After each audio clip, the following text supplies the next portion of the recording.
भोगनाडीह की घटना के बाद राज्य की राजनीति में उबाल, सत्ता पक्ष और विपक्ष में तकरार, क्रांतिकारियों और महापुरुषों के सम्मान पर मचा घमासान।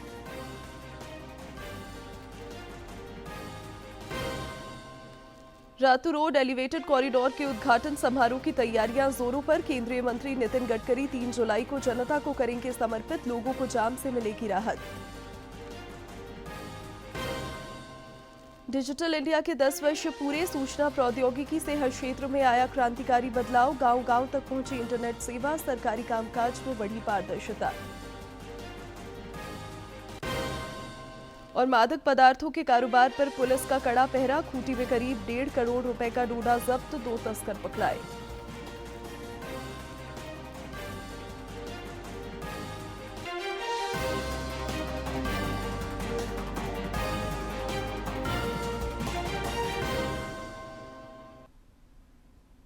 नमस्कार, खबरें झारखंड में आपका स्वागत है। मैं हूं शिवानी कुमारी और अब समाचार विस्तार से। साहिबगंज के भोगनाडीह में कल हूल क्रांति दिवस के आयोजन के दौरान हुए बवाल के बाद राज्य की राजनीति में उबाल आ गया है। सत्ता पक्ष और विपक्ष के बीच क्रांतिकारियों और महापुरुषों के सम्मान के मुद्दों पर बयानों के तीर खूब चल रहे हैं।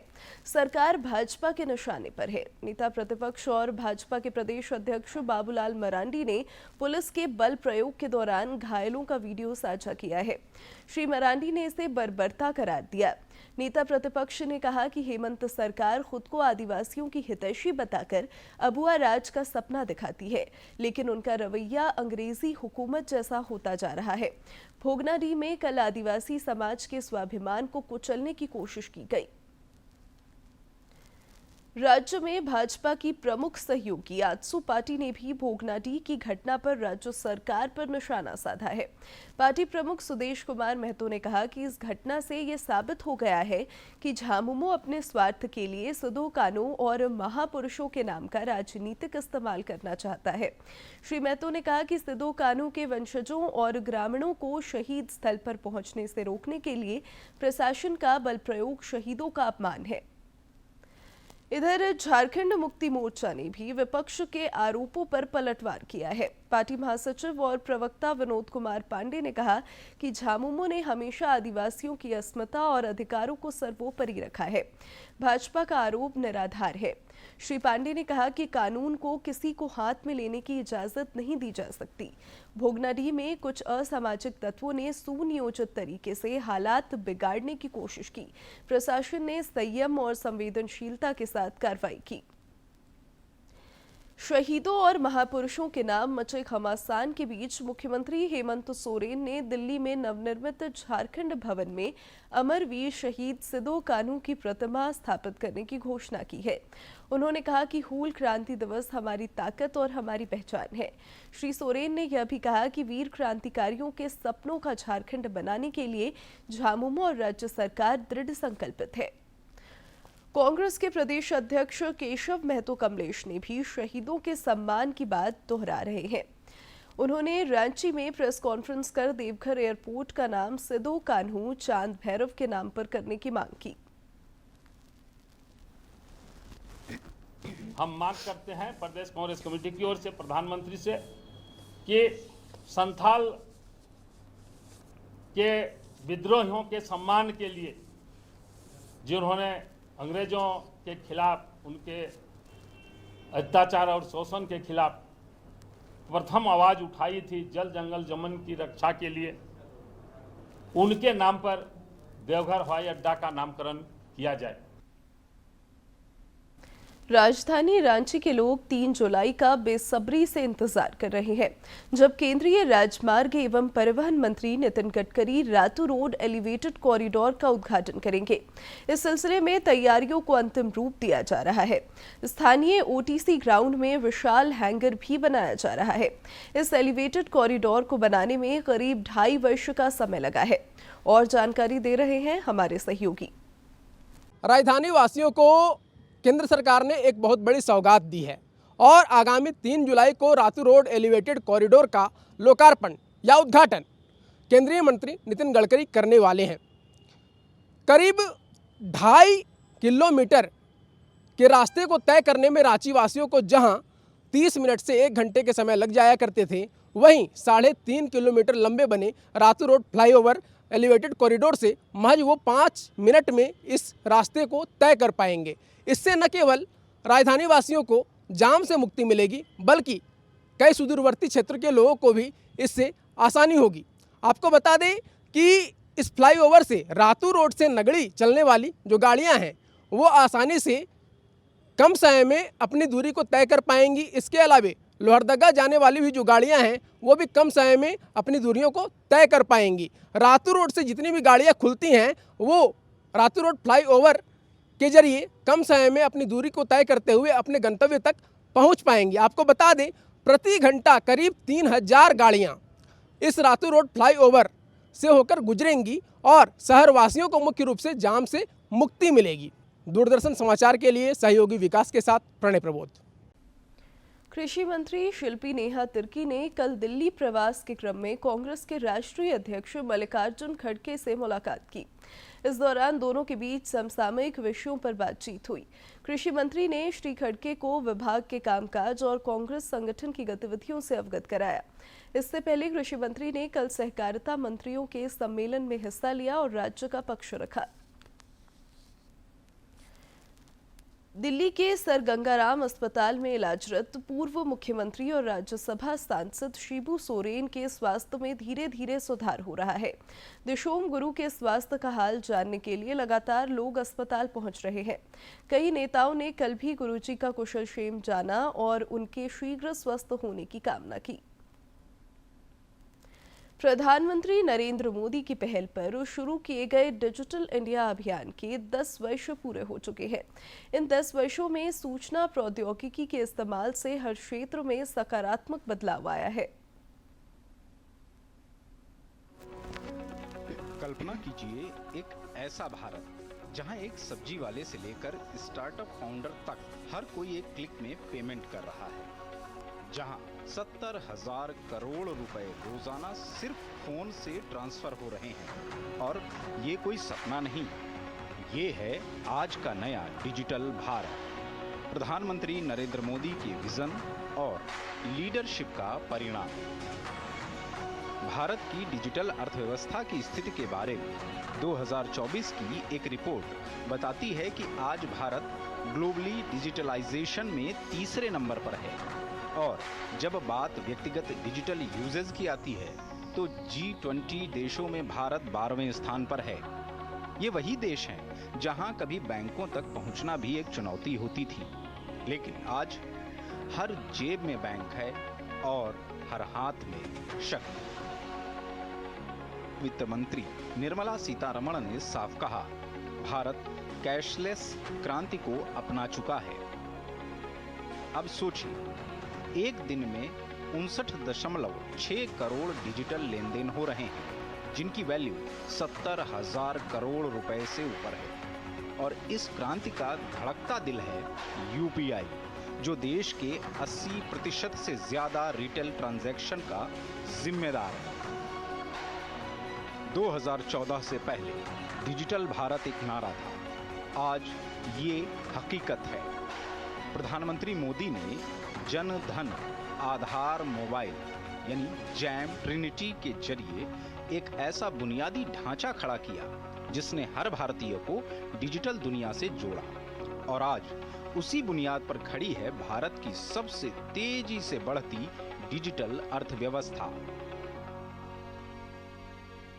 2022-23 में डिजिटल अर्थव्यवस्था ने भारत की जीडीपी में 11.74% यानी 31.64 लाख करोड़ रुपए का योगदान दिया। 14.67 मिलियन लोगों को रोजगार मिला और ये सेक्टर बाकी की तुलना में 5 गुना ज्यादा प्रोडक्टिव है। यही नहीं, 2029-30 तक डिजिटल इकोनॉमी भारत की नेशनल इनकम का 5वां हिस्सा बनने जा रही है, जो कृषि और मैन्युफैक्चरिंग दोनों से बड़ा होगा। मई में यूपीआई ने 18.68 बिलियन ट्रांजैक्शन का रिकॉर्ड बनाया। जनवरी 2025 तक यूपीआई से 23.48 लाख करोड़ का लेन देन हुआ, जो अब तक का सबसे बड़ा आंकड़ा है। सालाना आधार पर इसमें 33% से ज्यादा की ग्रोथ है और ये सब हो रहा है उस टेक्नोलॉजी की बदौलत जिसे न गांव की दूरी रोक पाई न शहर की भीड़। भारत की डिजिटल ताकत अब सिर्फ देश तक सीमित नहीं, यूपीआई अब 7 से ज्यादा देशों में उपलब्ध है। UAE, Singapore, Bhutan, Nepal, Sri Lanka, France और मॉरिशस जैसे देशों में अब विदेश यात्रा करने वाले भारतीय आसानी से पेमेंट कर पा रहे हैं बिना कार्ड, बिना कैश। ये केवल भुगतान का नहीं, गर्व का माध्यम बन चुका है। आरबीआई की रिपोर्ट बताती है कि 2024-25 में यूपीआई ने 185.8 बिलियन ट्रांजैक्शन दर्ज किए, 41% की सालाना ग्रोथ। लेन देन का मूल्य बढ़कर 261 लाख करोड़ हो गया। ये सिर्फ आंकड़े नहीं हैं, ये उस विश्वास की कहानी है जो एक आम नागरिक ने डिजिटल इंडिया पर दिखाया है। और ये क्रांति अब केवल भारत की नहीं रही, ये वर्ल्ड क्लास मॉडल बन चुकी है। डिजिटल इंडिया अभियान की वजह से सरकारी कामकाज में पारदर्शिता बढ़ी है और डीबीटी के माध्यम से लाभार्थियों को योजनाओं का लाभ मिल रहा है। गांव-गांव तक इंटरनेट सेवा पहुंची है और सीएससी की लगातार संख्या बढ़ रही है। कोडरमा के गांव में भी डिजिटल सेवाएं बहाल होने से लोगों के समय और पैसे की बचत हुई है।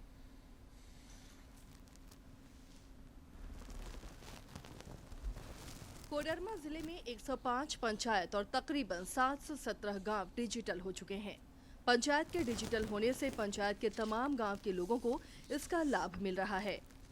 जिले के चंदवारा प्रखंड के पिपराडीह पंचायत में ऑप्टिकल फाइबर केबल से इंटरनेट की सुविधा दी जा रही है और लोगों का काम आसान हो गया है। और यहाँ पे डिजिटल सेवा होने से हम लोग को काफी फायदा होने लगा है। हम लोग को हर काम मतलब बाहर जाना पड़ता था, गाड़ी भाड़ा भी लगता था, लेकिन अब ऐसा यहाँ पे सुविधा हो चुका है, क्या ही आपको बोले, बहुत ही खूबसूरत सुविधा है यहाँ पे। जन्म प्रमाण पत्र, मृत्यु प्रमाण पत्र, आधार कार्ड, राशन कार्ड में नाम जोड़ने समेत कई ऐसे काम हैं जिसके लिए पिपराडीह पंचायत के लोगों को प्रखंड कार्यालय या शहरी क्षेत्र के प्रज्ञा केंद्रों में जाना पड़ता था। लेकिन पंचायत के डिजिटल होने से लोगों के समय के साथ साथ अब पैसों की भी बचत हो रही है। हमारे बच्चे का फॉर्म भराने के लिए जन्म प्रमाण पत्र, पहले हम लोग को जाना पड़ता था, चंदवारा जाना पड़ता था।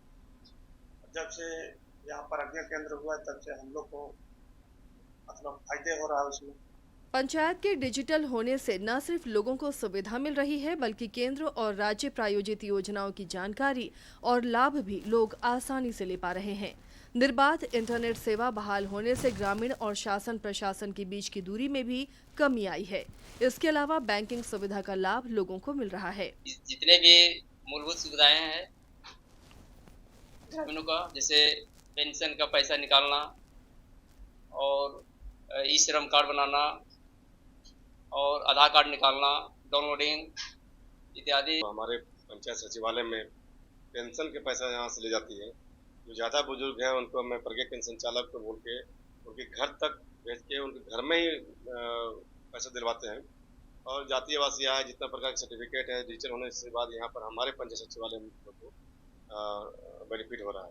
पावर टू एम्पावर यानी सशक्त बनाने की शक्ति के संदेश के साथ जिस डिजिटल इंडिया की शुरुआत की गई थी, आज उससे कोडरमा की पिपराडीह पंचायत के साथ तकरीबन सभी पंचायत जुड़ गए हैं और यह संचार क्रांति की एक बानगी है। रोटी, कपड़ा और मकान के साथ इंटरनेट भी आज के समय में लोगों की अहम जरूरत है, ताकि शहर के लोगों के साथ गांव के लोग भी कदम ताल मिलाकर चल सकें। डीडी न्यूज के लिए कोडरमा से गजेंद्र बिहारी की रिपोर्ट। झारखंड उच्च न्यायालय में कल स्कूलों में विद्यार्थी शिक्षक अनुपात में शिक्षकों की नियुक्ति से संबंधित जनहित याचिका पर सुनवाई हुई।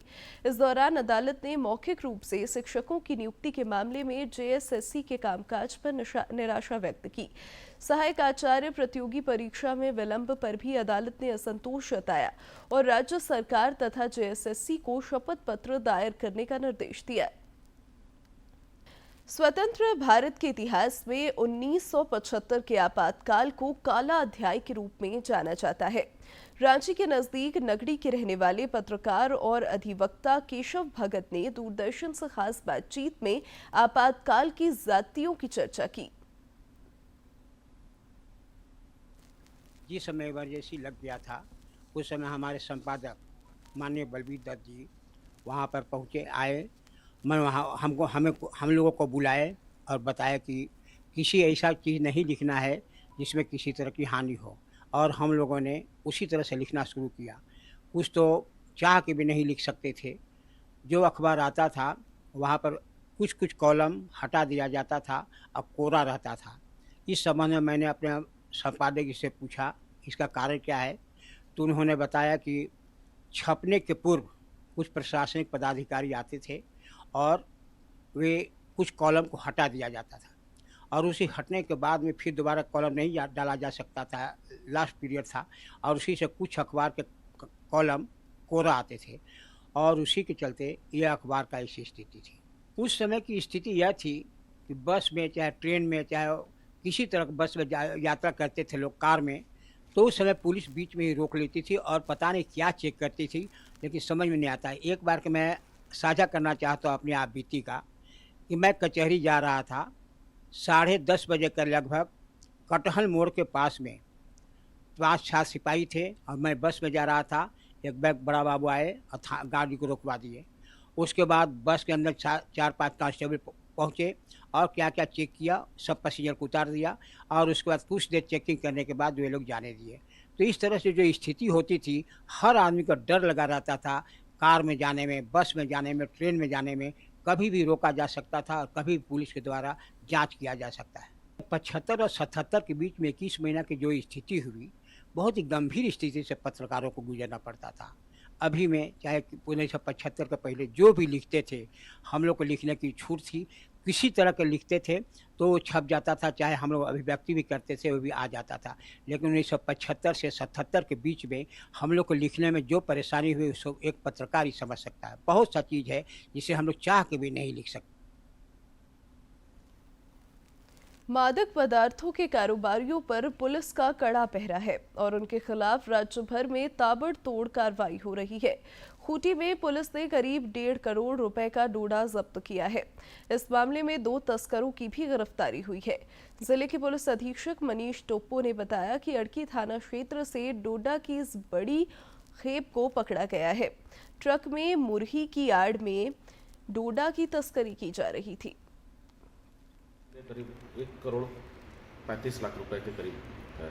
इस संबंध में 2 लोगों की गिरफ्तारी की गई है, जितेंद्र पाल और आकाश, दोनों ग्राम बैरोली और मीरगंज उत्तर प्रदेश बरेली के रहने वाले हैं। इसमें एक ट्रक जिसका रजिस्ट्रेशन नंबर UP 25CT 0437 जब्त किया गया है, और 40 बोरा अवैध डोडा, एक मोबाइल फ़ोन और मूढ़ी, 40 बोरा मूढ़ी जो मूढ़ी के नीचे में डोडा छिपा के रखा गया था, इसको बरामद किया गया है। खूंटी में पुलिस ने भाजपा कार्यकर्ता बलराम मुंडा की हत्या मामले में त्वरित कार्रवाई करते हुए 10 आरोपियों को गिरफ्तार किया है। जिले के पुलिस अधीक्षक मनीष टोप्पो ने बताया कि इन अपराधियों के पास से हथियार और अन्य चीजें बरामद की गई हैं।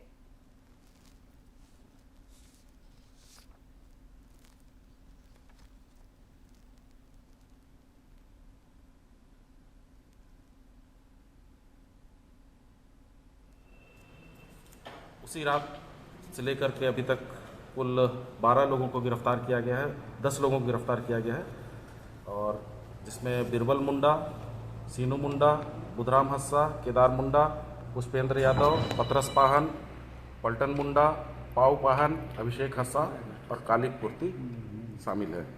इनके पास से कुल 3 देसी कट्टा, 2 देसी पिस्टल, 14 गोली, 10 मोबाइल, 2 चाकू और मृतक का मोबाइल 1 और 5 मोटरसाइकिल बरामद किया गया है।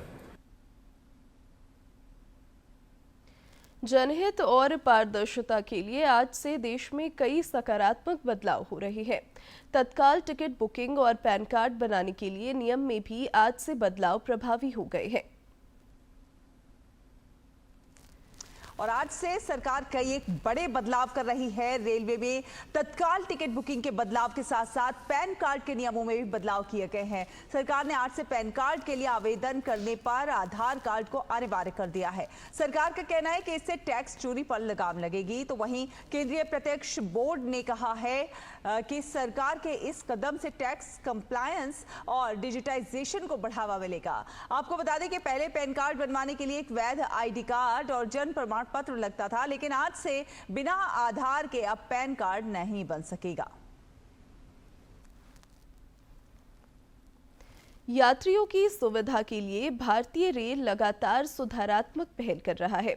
आज से रेलवे का आरक्षण चार्ट यात्रा के 8 घंटे पहले जारी किया जाएगा। 1 जुलाई 2025 से भारतीय रेल ने मुसाफिरों को कई तोहफे दिए हैं। उन तोहफों में सबसे प्रमुख है बेहतर और उन्नत चार्टिंग, यानी रेल यात्रियों को ट्रेन के प्रस्थान से 4 घंटे पहले के बजाय 8 घंटे पहले आरक्षण चार्ट तैयार मिलेगा। दिन के 2 बजे से पहले प्रस्थान करने वाली ट्रेनों के लिए चार्ट पिछले दिन ही रात के 9 बजे तैयार होगा। यह कदम प्रतीक्षा सूची टिकट वाले यात्रियों के लिए, खासकर लंबी दूरी या कहें कि दूर दराज के स्थानों से यात्रा करने वाले यात्रियों के लिए यह व्यवस्था फायदा पहुंचाएगी। रेल मंत्रालय ने यह तय किया है, रेल मंत्री जी ने निर्देश दिया है कि ये किया जाए। उसमें ट्रेन के डिपार्चर टाइम के 8 घंटे पहले ही लोगों को ये बता दिया जाएगा, वेट लिस्टेड टिकट यात्रियों को ये बता दिया जाएगा कि उनकी टिकट कंफर्म है नहीं, ताकि स्टेशन से दूर दराज रहने वाले यात्रियों को कोई असुविधा या तकलीफ ना हो। रेलवे आधुनिक यात्री आरक्षण प्रणाली को दिसंबर 2025 तक नया, उन्नत, लचीला और वर्तमान से 10 गुना अधिक सक्षम बनाने जा रही है। नए पीआरएस से प्रति मिनट 1.5 लाख से भी अधिक टिकट बुकिंग की सुविधा मिलेगी, जो वर्तमान पीआरएस में 32,000 टिकट प्रति मिनट से लगभग 5 गुना अधिक होगा। टिकट पूछताछ क्षमता भी 10 गुना बढ़ जाएगी, यानी 4 लाख से 40 लाख प्रति मिनट में जांच संभव हो सकेगी। नया पीआरएस बहुभाषी, यात्री सुविधा के अनुकूल बुकिंग और पूछताछ इंटरफेस से सुसज्जित और पसंदीदा सीट चयन करने से युक्त होगा। आज यदि आप रेलवे पे टिकट बुक करें तो आप 32,000 टिकट प्रति मिनट ही बुक कर पाते हैं, और एक नए इस सिस्टम के माध्यम से तकरीबन 1.5 लाख टिकट से भी ज़्यादा प्रति मिनट बन पाएंगे, जो लगभग 5 गुना होगा। ठीक इसी प्रकार से जो क्वेरी करते हैं हम किसी सिस्टम के साथ टिकट बनाने के अलावा, ये जानने के लिए कि इस स्थान से उस स्थान तक कौन सी कितनी ट्रेनें जाती हैं, इसका कितना किराया है, तो वो क्वेरी भी जो है वो 10 गुना ज़्यादा कर पाएगा। भारतीय रेलवे 1 जुलाई 2025 से केवल सत्यापित उपयोगकर्ताओं को ही IRCTC वेबसाइट, मोबाइल ऐप या टिकट खिड़की पर तत्काल टिकट बुक करने की अनुमति देगा। तत्काल बुकिंग के लिए आधार कार्ड पर आधारित OTP आधारित सत्यापन लागू किया जाएगा। तत्काल टिकट बुकिंग के शुरुआती आधे घंटे में केवल यात्री ही टिकट बुक कर पाएंगे। टिकट एजेंट को यह सुविधा आधे घंटे बाद मिलेगी। हम लोगों ने एजेंट की टिकटिंग पर रोक लगा रखी है, यानी कि कोई भी एजेंसी जो है टिकट विंडो खुलने के प्रथम 30 मिनट में, खास करके तत्काल टिकट के मामलों में जो है वह टिकट जारी नहीं कर सकता है। जैसे तत्काल जो है वह 10 बजे खुलता है, तो 10 बजे से लेकर के 10:30 बजे तक या तो PRS का जो हमारा विंडो है वहाँ से टिकट जारी होगा, या जो इंडिविजुअल यूज़र है IRCTC का, उनके द्वारा टिकट बुक होगा। यानी 1 जुलाई से यात्री सुविधाओं में इजाफे के साथ ही रेलवे ने मुसाफिरों के लिए आधुनिक, सुलभ और पारदर्शी सफर की दिशा में कदम उठाए हैं। मुसाफिरों के सफर को आसान बनाने के लिए रेलवे की तरफ से ये महत्वपूर्ण फैसले लिए गए हैं। रेल यात्रियों को उनके चार्ट के बारे में जानकारी 8 घंटे पहले मिल पाएगी, और उससे भी महत्वपूर्ण है कि अगर आपको तत्काल की यात्रा करनी हो तो तत्काल की यात्रा को भी सुगम बनाने के लिए रेलवे की तरफ से टिकटिंग सिस्टम में इजाफा किया गया है या सुधार किया गया है। कैमरामैन अनिकेत के साथ धीरज कुमार, DD न्यूज़, दिल्ली। भारतीय नौसेना की ताकत लगातार बढ़ रही है। अब INS तमाल भी भारत की ताकत बढ़ाएगा। सिस्टम हैवी वेट टॉरपीडो व त्वरित हमला करने वाले एंटी सबमरीन रॉकेट से भी लैस है। इसके अलावा ये अत्याधुनिक युद्धपोत नेटवर्क सेंट्रिक वॉरफेयर क्षमता और आधुनिक इलेक्ट्रॉनिक युद्ध प्रणाली युक्त है। ये 30 नॉट से अधिक की गति और लंबी समुद्री दूरी तक संचालन कर सकता है। ये युद्धपोत रूस के कालिनिनग्राद में कमीशन होगा। नवीनतम स्टेल्थ मल्टी रोल फ्रिगेट तमाल रूस के कलिनिनग्राद में भारतीय नौसेना में शामिल होगा। तमाल क्रीवाक क्लास फ्रिगेट्स की श्रृंखला का 8वां और तुशील क्लास का दूसरा युद्धपोत है और इस युद्धपोत में 250 से अधिक नौसैनिक हैं जिन्होंने सेंट पीटर्सबर्ग और कलिनिनग्राद की कठोर सर्दियों में व्यापक प्रशिक्षण प्राप्त किया है।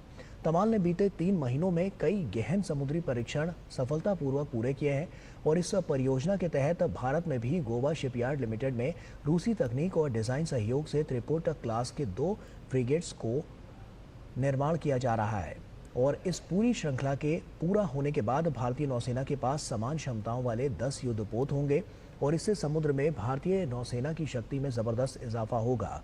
भारतीय नौसेना को मिलने जा रहे युद्धपोत तमाल का निर्माण रूस के यंतर शिपगार्ड कलिनिनग्राद में किया गया है और ये विदेश से प्राप्त होने वाला अंतिम युद्धपोत होगा।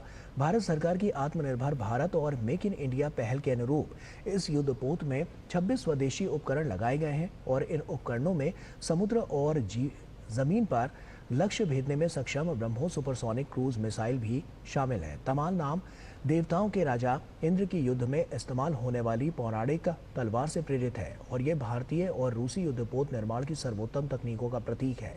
ये भारत रूस की दीर्घकालिक रणनीतिक साझेदारी को और सुदृढ़ करेगा।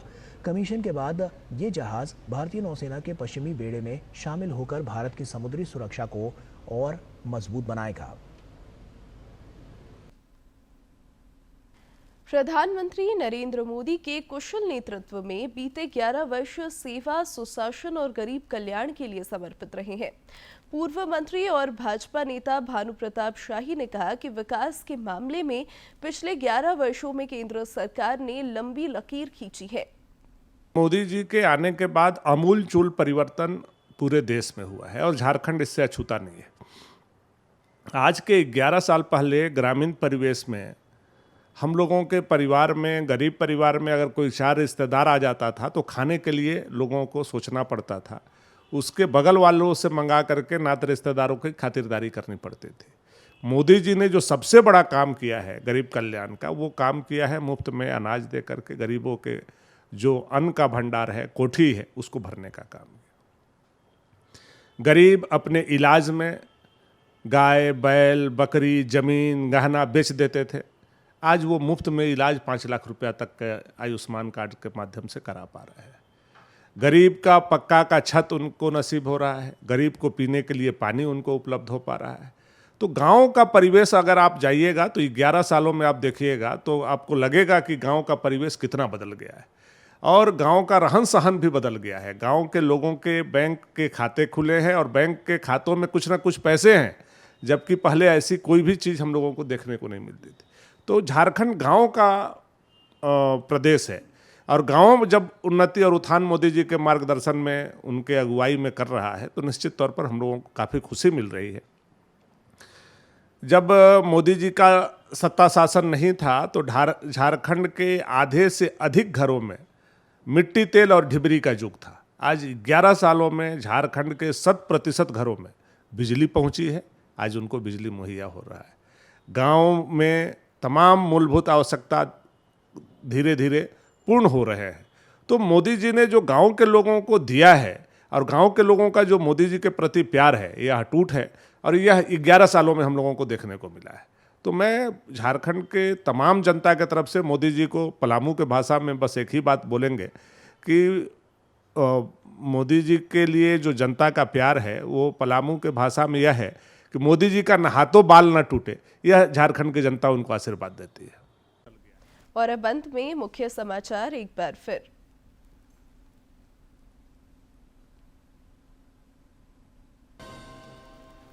भोगनाडीह की घटना के बाद राज्य की राजनीति में उबाल, सत्ता पक्ष और विपक्ष में तकरार, क्रांतिकारियों और महापुरुषों के सम्मान पर मचा घमासान। रातू रोड एलिवेटेड कॉरिडोर के उद्घाटन समारोह की तैयारियां जोरों पर। केंद्रीय मंत्री नितिन गडकरी 3 जुलाई को जनता को करेंगे समर्पित, लोगों को जाम से मिलेगी राहत। डिजिटल इंडिया के 10 वर्ष पूरे। सूचना प्रौद्योगिकी से हर क्षेत्र में आया क्रांतिकारी बदलाव। गांव-गांव तक पहुंची इंटरनेट सेवा, सरकारी कामकाज में बढ़ी पारदर्शिता।